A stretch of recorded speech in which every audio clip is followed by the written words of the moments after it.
Dear friends, today we mark Yom Zikaron, Israel's Memorial Day, a time to remember the fallen, honor their legacy, and stand with bereaved families. The fallen came from all parts of society, native-born Israelis and lone soldiers, Jews and non-Jews, religious and secular, all united in defending our Jewish state. For over 2 years, the IDF fought a difficult war. Thanks to our soldiers' courage, our hostages have returned home and Israel's security has been strengthened. Recently, we embarked upon Operation Roaring Lion. Together with our bold American partners, we struck the heart of Iran, removing immediate threats. The attack of October 7 was not only against Israel, but against the entire Jewish people. The IDF stands with Jewish communities in solidarity and unity. Dear friends, as our flag is lowered for Yom Zikaron and raised for Yom HaAtzmaut, we carry the memory of our fallen soldiers in our hearts. May their memory be a blessing. Am Israel Chai.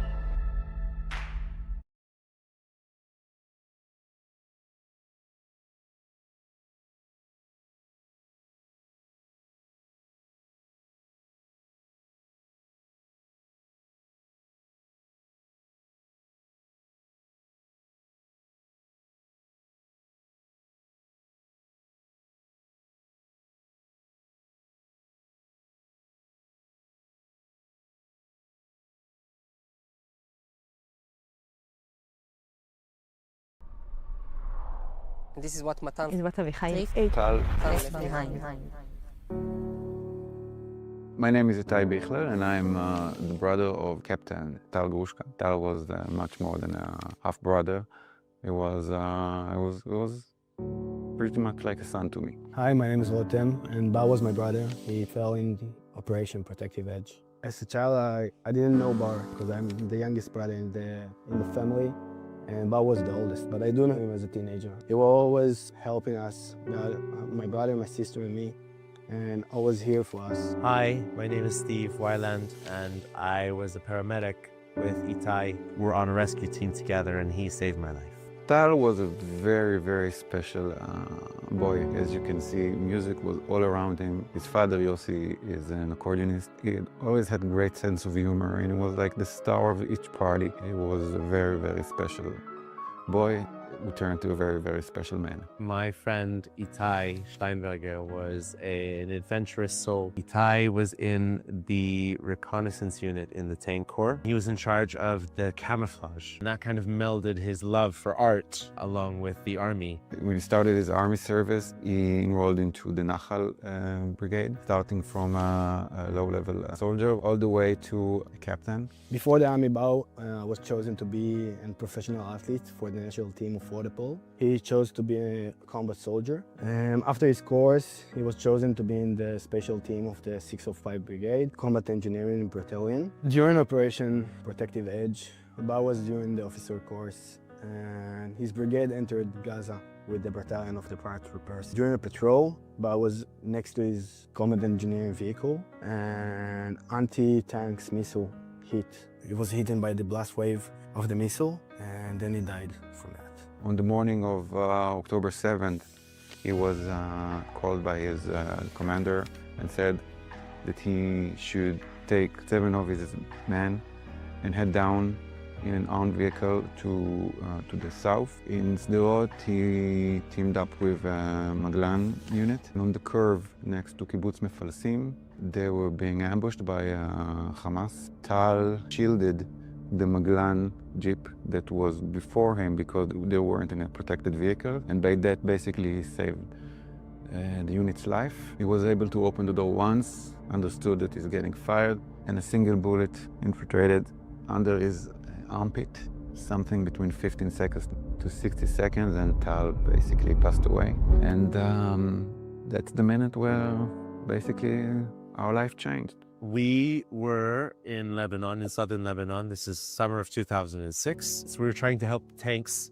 crossed through. One of our teams was ambushed. I remember it was about 6:30 in the morning, and Itai woke me up and he said, there are people on top of the mountain that need our help. So I put my bag on and I was running. It was very hard for me to run, carrying all my medical equipment. So Itai grabbed my bag and he grabbed my hand and he basically pushed me up the mountain and continued to encourage me until we reached the top. And once we got there, we found a few soldiers who were injured and we started treating them. And all of a sudden there was a whistle and I saw Itai get hit by a missile and fall.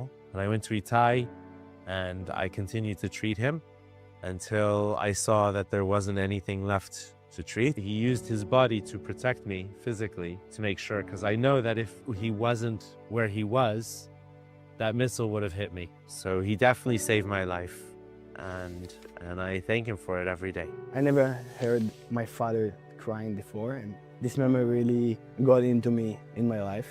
After a few minutes, my sister looked at me and asked me if I know what's happened, and I said I didn't. And a few minutes after, the officer told us that, and told us that we need to be strong for the family. Being a bereaved family is something you can never prepare yourself for. Talking about Tal, talking about his legacy, about what he taught us while he was living is our life project now. And we are taking every opportunity we can to talk about him, because we feel that if more people know him or will know him, the place will be a better place. I remember going to his family and seeing his room for the first time and meeting his siblings, and again telling them this story as well about Itai and his last moments. They were more comforting for me than I was there for them. So I have here one of his many, many notebooks. I mean, Tal was born in a digital age, but in a way he was much older than his friends, and he was writing all the time. He was writing notes, he was writing songs, and he was writing his thoughts. Itai was very artistic and he really liked expressing himself through different artwork, and photography was his main vessel of choice. The piece that's behind me was actually in a competition in 2006, and it won first prize in the competition, and I'm very proud of it. This was actually taken before Itai was killed, but the competition itself happened after, so he was recognized actually posthumously for his work. So this is our notebook from the commander course. I chose this object because I think there's a lot of sentences about wrote here that really reflects on his personality, show the values that he grew up on and we grew up on as a family. There is a sentence that I really like from the notebook. In English it translates to life is just a game and nothing more. The question, how would we play it? This sentence really show the attitude of Bar in life and the optimism he chose to live in. We had a very clear idea what we wanted to do.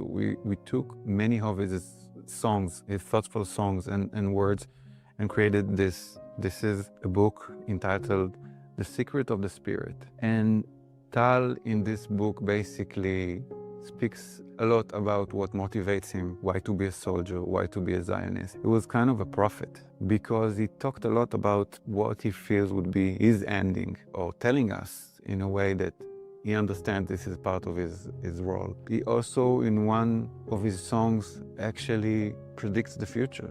He's telling in his own words that if he will need to go to Gaza specifically, he's okay with that.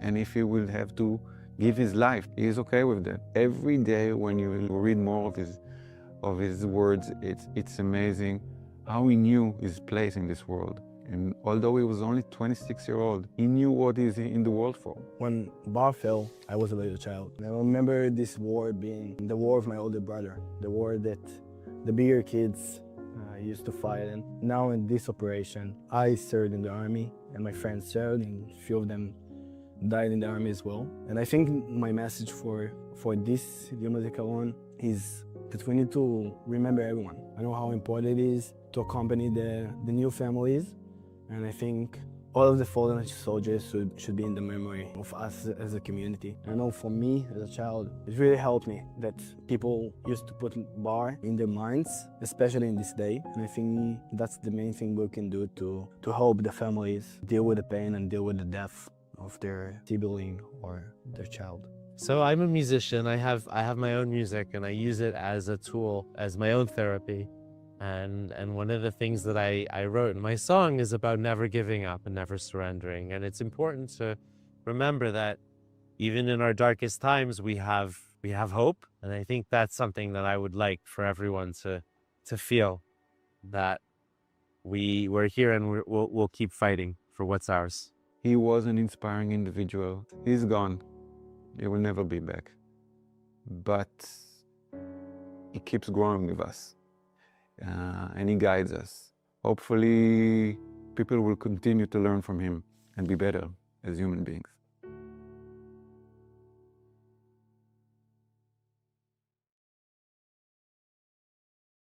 ומורשת במשרד הביטחון, אריה מועלם, ראש עיריית ירושלים, משה ליאון. אורחים יקרים, נשאר לעמוד במהלך צפירת הזיכרון, הדלקת נר הזיכרון, תרועת אבל, קריאת תזכור, תפילה לנשמות הקדושים, קדיש ותפילת אלמה לרחמים.